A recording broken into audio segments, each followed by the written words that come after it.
Hi everyone, ಮತ್ತೊಮ್ಮೆ ಕ್ರಿಯಾನ್ ಸ್ಟಾರೋಗೆ ಸ್ವಾಗತ. ಇವತ್ತಿನ ರೀಡಿಂಗ್ನಲ್ಲಿ ನೀವು ಇಷ್ಟಪಡ್ತಾ ಇರುವ ವ್ಯಕ್ತಿಗೆ ನಿಮ್ಮ ನೆನಪಿದೆಯಾ ಹಾಗೆ ಕೇಳೋಣ. ಇದೊಂದು timeless general candle wax reading ಆಗಿರುತ್ತೆ, ಹಾಗೆ ಕಲೆಕ್ಟಿವ್ ಎನರ್ಜಿನಲ್ಲಿರುತ್ತೆ. ಯಾರ್ಯಾರು ನನಗೆ ಸಬ್ಸ್ಕ್ರೈಬ್ ಮಾಡ್ತಾ ಇದ್ದೀರಾ, ಕಮೆಂಟ್ಸ್ ಮಾಡ್ತಾ ಇದ್ದೀರಾ, ತುಂಬ ಧನ್ಯವಾದಗಳು. ಇದೊಂದು ಜನರಲ್ ರೀಡಿಂಗ್ ಆಗಿರುತ್ತೆ. ನಿಮ್ಮ ಲೈಫಲ್ಲಿ ಹೆಚ್ಚಿನ ಕ್ಲಾರಿಟಿ ಬೇಕಿದ್ರೆ ನೀವು ಪರ್ಸ್ನಲ್ ರೀಡಿಂಗ್ ತೊಗೋಬಹುದು. ಹಾಗೆ ನನ್ನ ಹಳೆಯ ವಿಡಿಯೋಗಳನ್ನ ಸಹ ನೋಡಬಹುದು. ಇದು ಟೈಮ್ಲೆಸ್ ಆಗಿರೋದ್ರಿಂದ ನೀವು ಯಾವಾಗ ನೋಡಿದ್ರೂ ಅನ್ವಯಿಸುತ್ತೆ. ಈಗ ನೀವು ಇಷ್ಟಪಡ್ತಾ ಇರುವ ವ್ಯಕ್ತಿಗೆ ನಿಮ್ಮ ನೆನಪಿದೆಯಾ? ಇದಕ್ಕೇನು ಕಾರ್ಡ್ಸ್ ಬರುತ್ತೆ? ಇದು ನಿಮ್ಮ ಎನರ್ಜಿ ಆಗಿರುತ್ತೆ.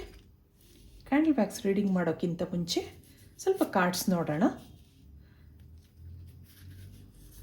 ಇದು ಅವರ ಎನರ್ಜಿ ಆಗಿರುತ್ತೆ. ನಂಬರ್ 2 ಹಾಗೆ ನಂಬರ್ 3. ಓಕೆನಾ? ಈಗ ಬಾಟಮ್ನಲ್ಲಿ ಏನಿದೆ ನೋಡಿ, 6 ಆಫ್ ಸಾರ್ಡ್ಸ್. ಇಲ್ಲಿಬ್ಬರೂ ಬ್ರೇಕಪ್ ಮಾಡ್ಕೊಂಡಿದ್ದೀರಾ. ಏನೋ ಸ್ಯಾಡ್ ಫೀಲಿಂಗ್ಸ್ ಇದೆ, ಬೇಜಾರಿದೆ, ಇಬ್ರಿಗೂ ಇಷ್ಟ ಇದೆ, ಆದರೆ ಇಬ್ಬರಲ್ಲೂ ಏನೋ ಡಿಫ್ರೆನ್ಸಸ್ ಇದೆ ಅನ್ನೋದು ಬರ್ತಾ ಇದೆ. ನೀವು ಹೇಳಿದ ಮಾತು ಅವ್ರು ಕೇಳ್ತಾ ಇಲ್ಲ, ಅವ್ರದ್ದೇ ಬೇರೆ ದಾರಿ. ಅವ್ರ ಮನಸ್ಸಲ್ಲಿ ಏನಿದೆ ಅನ್ನೋದನ್ನು ತಿಳ್ಕೋಬೇಕು ಅನ್ನೋ ಆಸೆ ನಿಮಗಿದೆ. ನಿಮ್ಮನ್ನು ಇಷ್ಟಪಡ್ತಾ ಇದ್ದಾರೆ ಅನ್ನೋದು ಗೊತ್ತಿದೆ, ಆದರೆ ಮುಂದಿನ ಭವಿಷ್ಯದ ಬಗ್ಗೆ ಅವ್ರೇನೂ ಹೇಳ್ತಾ ಇಲ್ಲ. ನಿಮ್ಗೆ ಅವ್ರನ್ನ ಕಳ್ಕೊಳ್ಳೋಕೆ ಇಷ್ಟ ಇಲ್ಲ. ಆ ಒಂದು ಎನರ್ಜಿ ಇಲ್ಲಿ ಬರ್ತಾ ಇದೆ. ಇದಕ್ಕೆ ಇಲ್ಲಿಂದ ಒಂದು ಕಾರ್ಡ್ ನೋಡೋಣ. ಇಲ್ಲಿ ಏನಿದೆ? ಸಿಂಕ್ರೋನಿಸಿಟಿ. ಬಾಟಮ್ನಲ್ಲಿ ಸ್ಟೇ ಕನೆಕ್ಟೆಡ್. ನೀವು ಅವ್ರಿಗೆ ಕ್ಲಾರಿಟಿ ಕೇಳ್ತಾ ಇದ್ದೀರಾ, ಸರಿ? ಇಬ್ಬರ ಭಾವನೆಗಳೂ ಸೇಮ್ ಆಗಿದೆ ಅನ್ನೋದು ಇಲ್ಲಿ ಬರ್ತಾ ಇದೆ. ನಿಮ್ಮನ್ನು ಅವ್ರು ಇಷ್ಟಪಡ್ತಾ ಇದ್ದಾರೆ, ಹಾಗೆ ನೀವು ಅವ್ರನ್ನ ಇಷ್ಟಪಟ್ಟಿದ್ದೀರಾ. ಆದರೆ ಏನೂ ಕ್ಲಾರಿಟಿ ಕೊಡೋಕ್ಕಾಗ್ತಾ ಇಲ್ಲ. ನಿಮ್ಮ ಜೀವನದ ಭವಿಷ್ಯದ ಬಗ್ಗೆ ನಿಮಗೆ ಕನಸಿದೆ, ಆದರೆ ಅವ್ರಿಗೂ ಇದೆ. ಆದರೆ ಏನೋ ಸಮಸ್ಯೆಗಳಿದೆ. ನಿಮ್ಮ ಹತ್ರ ಏನೋ ಹೇಳ್ಕೋಬೇಕು ಅಂತ ಅನ್ನಿಸ್ತಾ ಇಲ್ಲ, ಆದರೆ ಸ್ಟೇ ಕನೆಕ್ಟೆಡ್ ಅಂತ ಹೇಳ್ತಾ ಇದ್ದಾರೆ. ನನ್ನ ಜೊತೆ ನೀನು ಯಾವಾಗಲೂ ಇರು ಅಂತ ಹೇಳ್ತಾ ಇದ್ದಾರೆ. ಮುಂದೆ ಏನಾದರೂ ನಿರ್ಧಾರ ತಗೋತೀನಿ, ನನಗೆ ಸ್ವಲ್ಪ ಟೈಮ್ ಕೊಡು, ಆದರೆ ನೀನು ನನ್ನ ಜೊತೆ ಇರು ಅಂತ ಹೇಳ್ತಾ ಇದ್ದಾರೆ. ಇದಕ್ಕೆ ಇನ್ನೇನಿದೆ ನೋಡೋಣ. ನೋಡಿ ಎಷ್ಟು ಚೆನ್ನಾಗಿ ಬಂದಿದೆ ಅಂತ. ಇಬ್ಬರಲ್ಲೂ ಏನೋ ಡಿಫ್ರೆನ್ಸಸ್ ಇದೆ, ಹೌದು. ಎಷ್ಟೋ ಸರಿ ನೀವು ಮ್ಯಾನಿಫೆಸ್ಟ್ ಮಾಡ್ಕೊಳ್ಳೋದಿದೆ, ಪ್ರೇಯರ್ಸ್ ಮಾಡ್ಕೊಳ್ಳೋದಿದೆ, ಆದ್ರೂ ಏನೋ ಇಲ್ಲಿ ನಿಮಗೆ ನಿರಾಸೆ ಇದೆ, ಬೇಜಾರಿದೆ. ಅವರಿಂದ ಏನೂ ಕ್ಲಾರಿಟಿ ಸಿಗ್ತಾ ಇಲ್ಲ. ತುಂಬ ದಿನದ ಫ್ರೆಂಡ್ಶಿಪ್ ಇದೆ, ನಿಮಗೂ ಅವ್ರನ್ನ ಮರೆಯೋಕ್ಕಾಗ್ತಾ ಇಲ್ಲ. ಅವರು ಅದೇ ಪರಿಸ್ಥಿತಿನಲ್ಲಿದ್ದಾರೆ ಅನ್ನೋದಿದೆ. ಆದರೆ ಏನೋ ಇಶ್ಯೂಸ್ ಇದೆ. ಅದು ಫ್ಯಾಮಿಲಿ ಇಶ್ಯೂ ಆಗಿರಬಹುದು, ಅಥವಾ ಫೈನಾನ್ಷಿಯಲ್ ಇಶ್ಯೂಸ್ ಆಗಿರಬಹುದು. ಏನೋ ಅವ್ರನ್ನ ತಡೆ ಹಿಡಿತಾ ಇದೆ, ಆದರೆ ನಿಮ್ಮನ್ನು ಬಿಟ್ಕೊಡೋಕೆ ಇಷ್ಟ ಇಲ್ಲ. ಏನೋ ಮಾತುಕತೆ ನಡೆದು ನೀವಿಬ್ಬರು ದೂರ ಆಗಿದ್ದೀರಾ. ಅವ್ರ ಸ್ವಭಾವದಿಂದ ನಿಮಗೆ ಬೇಜಾರಾಗಿ ನೀವಿಲ್ಲಿ ದೂರ ಆಗಿದ್ದೀರಾ ಅನ್ನೋದಿದೆ. ಸೈಲೆಂಟ್ ಆಗಿದ್ದೀರಾ. ಅವ್ರು ನಿಮ್ಗೆ ಹೆಚ್ಚು ಟೈಮ್ ಕೊಡ್ತಾ ಇಲ್ಲ, ನಿಮ್ಮನ್ನು ಅವಾಯ್ಡ್ ಮಾಡ್ತಾ ಇದ್ದಾರೆ, ನೆಗ್ಲೆಕ್ಟ್ ಮಾಡ್ತಾ ಇದ್ದಾರೆ. ಯಾಕೆಂದರೆ ನೀವು ಅವ್ರನ್ನ ಕ್ಲಾರಿಟಿ ಕೇಳ್ತಾ ಇದ್ದೀರಾ. ನಿಮ್ಮ ಪ್ರಶ್ನೆಗಳಿಗೆ ಅವ್ರ ಹತ್ರ ಉತ್ತರ ಇಲ್ಲ, ಅದರಿಂದ ನಿಮ್ಮನ್ನು ತಪ್ಪಿಸ್ಕೊಂಡು ಓಡಾಡ್ತಾ ಇದ್ದಾರೆ ಅವರು. ಇದಕ್ಕೆ ಕ್ಯಾಂಡಲ್ ರೀಡಿಂಗಿಂದ ಏನು ಬರುತ್ತೆ ನೋಡೋಣ. ಒಂದು ನಿಮಿಷ ನೀವು ನಂಬಿದ ದೇವ್ರನ್ನ ನೆನೆಸ್ಕೊಳ್ಳಿ, ಹಾಗೆ ನಿಮ್ಮ ಮನಸ್ಸಲ್ಲಿರುವ ವ್ಯಕ್ತಿನೂ ನೆನೆಸ್ಕೊಳ್ಳಿ. ಡಿವೈನ್ ಎನರ್ಜಿನಲ್ಲಿ ಕನೆಕ್ಟ್ ಆಗೋಕ್ಕೆ ಪ್ರಯತ್ನ ಮಾಡಿ. Spirit guides, universe, angels guide ಮಾಡಿ. ನೀವು ಇಷ್ಟಪಡ್ತಾ ಇರುವ ವ್ಯಕ್ತಿಗೆ ನಿಮ್ಮ ನೆನಪಿದೆಯಾ? ಇಲ್ಲೊಂದು ಹಾರ್ಟ್ ಸೈನ್ ಬರ್ತಾ ಇದೆ. ಇಲ್ಲಿನ ಎನರ್ಜಿ ನೋಡಿದಾಗ ನಿಮ್ಮ ಪರ್ಸನ್ ನಿಮ್ಮನ್ನು ತುಂಬ ಹರ್ಟ್ ಮಾಡ್ತಾ ಇದ್ರು. ಇದರಿಂದ ನಿಮ್ಮ ಬಿಹೇವಿಯರ್ಸಲ್ಲಿ ಚೇಂಜಸ್ ಬಂದಿದೆ. ಅವ್ರ ವರ್ತನೆಗಳಿಂದ ನಿಮ್ಮಲ್ಲಿ ಬದಲಾವಣೆ ಇದೆ. ಈ ಸಂಬಂಧ ಹಾಳಾಗೋಕ್ಕೆ ನೀವೇ ಕಾರಣ, ಆ ಥರನೂ ಅವ್ರು ಹೇಳ್ಕೊಂಡು ಬಂದಿದ್ದಾರೆ. ನಿಮ್ಮ ಬದಲಾದ ವರ್ತನೆಗಳಿಂದ ಅವರೇನೂ ತಲೆ ಕೆಡಿಸ್ಕೊಂಡಿಲ್ಲ. ಅವ್ರಿಗದು ಬೇಕಾಗಿಯೂ ಇಲ್ಲ. ಅದು ಅವ್ರಿಗೆ ಗೊತ್ತು ಯಾಕೆ ಅಂತ. ನೀವು ಅವ್ರನ್ನ ಕ್ಲಾರಿಟಿ ಕೇಳ್ತಾ ಇದ್ದೀರಾ, ಅವ್ರಿಗೆ ಅದಕ್ಕೆ ಉತ್ತರ ಇಲ್ಲ ಅವ್ರ ಹತ್ರ. ನೀವು ಅವರಿಂದ ದೂರ ಆಗಿರೋ ದುಃಖಕ್ಕಿಂತ ಅವ್ರು ನಿಮ್ಮನ್ನು ಅರ್ಥ ಮಾಡ್ಕೊಂಡಿಲ್ವಲ್ಲ ಅಂತ ಬೇಜಾರಿದೆ.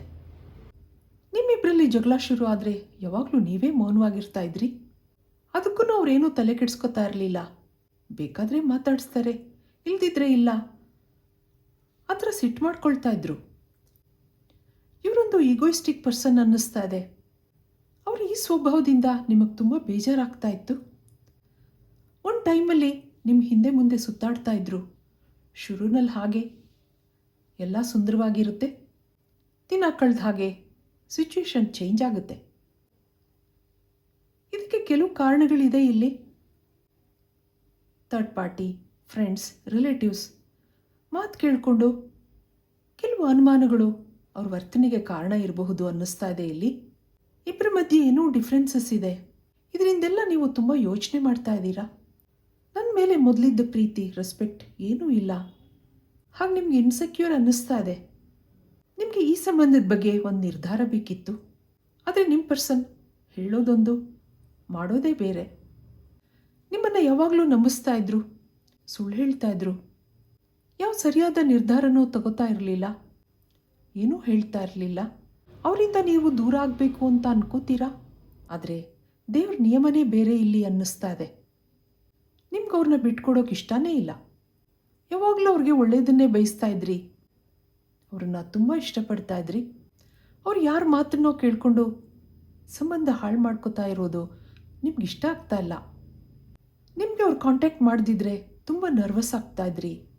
ಅವ್ರ ಫ್ರೆಂಡ್ಸ್ಗೆಲ್ಲ ಫೋನ್ ಮಾಡಿ ಕೇಳ್ತಾ ಇದ್ರಿ. ಇದೆಲ್ಲ ಅವ್ರಿಗೆ ಇಷ್ಟ ಆಗ್ತಾ ಇರಲಿಲ್ಲ. ಏನೋ ಸಿಟ್ಟು ಮಾಡಿಕೊಂಡು ನಿಮ್ಮ ಜೊತೆ ಮಾತು ಬಿಡ್ತಾ ಇದ್ರು. ಹಾಗೆಲ್ಲ ನೀವು ಏನಾದರೂ ಮಾಡ್ಕೊಳ್ಳಿ, ನನಗೆ ಯಾಕೆ ಇದು ಹಾಗೆ ಅನ್ಕೋತಾ ಇದ್ರಿ. ಆದರೆ ಹಾಗಾಗ್ತಾನೇ ಇರಲಿಲ್ಲ. ಇವತ್ತಿಗೂ ಅವ್ರ ಬಗ್ಗೆ ನಿಮಗೆ ತುಂಬ ಕಾಳಜಿ ಇದೆ. ಅವರ ಎನರ್ಜಿ ನೋಡಿದಾಗ ನಿಮ್ಮಿಂದ ದೂರ ಆಗಿದ್ದಾರೆ ಸರಿ. ಇದು ಸ್ವಲ್ಪ ದಿನ ಅಷ್ಟೇ. ದಿನ ಕಳೆದ ಹಾಗೆ ಯಾಕೋ ನಿಮ್ಮ ನೆನಪಾಗ್ತಾ ಇದೆ. ಒಂಟಿತನ ಫೀಲ್ ಆಗ್ತಾ ಇದೆ. ಯಾರ್ದೋ ಮಾತು ಕೇಳಿ ತಪ್ಪು ಮಾಡಿದೆ ಅಂತ ಅನ್ನಿಸ್ತಾ ಇದೆ. ಮನೆಯಲ್ಲೂ ನೆಮ್ಮದಿ ಇಲ್ಲ. ಬೇರೆ ಯಾರೂ ಇಷ್ಟನೂ ಆಗ್ತಾ ಇಲ್ಲ. ನಿಮ್ಮ ಮಾತು, ನಿಮ್ಮ ಕೇರಿಂಗ್ ಭಾವನೆ ನೀವು ಅವ್ರಿಗೆ ನೆಮ್ಮದಿ ಕೊಡ್ತಾ ಇತ್ತು. ಯಾವುದೋ ಆವೇಶದಲ್ಲಿ ನಿಮ್ಮನ್ನು ದೂರ ಮಾಡಿಕೊಂಡೆ ಅನ್ನಿಸ್ತಾ ಇದೆ. ನಿಮ್ಮನ್ನು ಕಾಂಟ್ಯಾಕ್ಟ್ ಮಾಡೋಕ್ಕೆ ಈಗೋ ಇದೆ. ಮನಸ್ಸಲ್ಲೇ ಏನೇನೋ ಅಂದ್ಕೊಳ್ಳೋದಿದೆ. ಏನಾದರೂ ಮಿರಾಕಲ್ಸ್ ಆಗಿ ಎದುರಿಗೆ ನೀವು ಭೇಟಿಯಾಗಬೇಕು, ನಿಮ್ಮ ಹತ್ರ ಸಾರಿ ಕೇಳ್ಕೋಬೇಕು ಅಂತ ಅನಿಸುತ್ತೆ. ನಿಮಗೆ ಗೊತ್ತಾಗೋ ಹಾಗೆ ನಿಮ್ಮನ್ನು ಅಬ್ಸರ್ವ್ ಮಾಡೋದಿದೆ, ಫಾಲೋ ಮಾಡೋದಿದೆ. ಅದು ನಿಮಗೆ ಗೊತ್ತಾಗಲಿ. ನೀವು ಅವ್ರಿಗೋಸ್ಕರ ಸೋಲ್ತೀರಾ ಅನ್ನೋದು ಗೊತ್ತಿದೆ ಅವ್ರಿಗೆ. ಈ ಎಲ್ಲ ಪ್ರಯತ್ನಗಳನ್ನ ಮಾಡ್ತಾ ಇದ್ದಾರೆ. ಆದರೆ ಮಾತಾಡ್ಸೋಕ್ಕೆ ಹಿಂದೆ ಮುಂದೆ ನೋಡ್ತಾ ಇದ್ದಾರೆ. ಇಲ್ಲಿ ಮುಂದೆ ಏನಿದೆ, ಏಂಜಲ್ಸ್ ನಿಮ್ಗೆ ಏನು ಹೇಳ್ತಾರೆ ಕೇಳೋಣ. ಅವರಿಗೆ ನೆನಪಾಗೋ ವ್ಯಕ್ತಿ ನೀವೇನಾ? ನೀವಂತೂ ಇಷ್ಟಪಟ್ಟಿದ್ದೀರಾ, ಅವ್ರಿಗೂ ಇಷ್ಟಪಟ್ಟಿದ್ದಾರೆ. ನಿಮ್ಮಿಬ್ಬರ ಮಧ್ಯೆ ಏನೋ ಡಿಫ್ರೆನ್ಸಸ್ ಇದೆ. ನಿಮಗೆ ಸುಳ್ಳು ಹೇಳ್ತಾ ಇದ್ರು, ಹೌದು.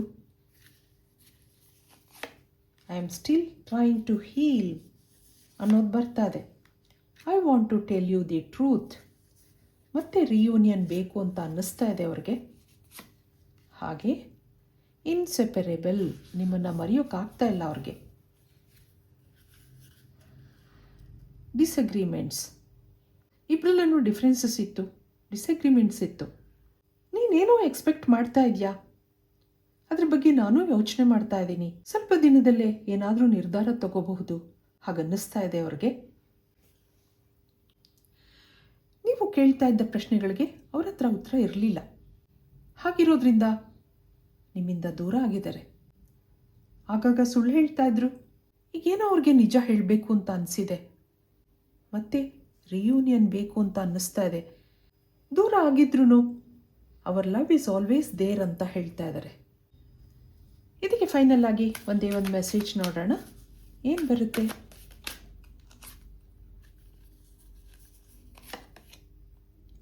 ರಿಮೈನ್ ಪಾಸಿಟಿವ್ ಅನ್ನೋದು ಬರ್ತಾ ಇದೆ.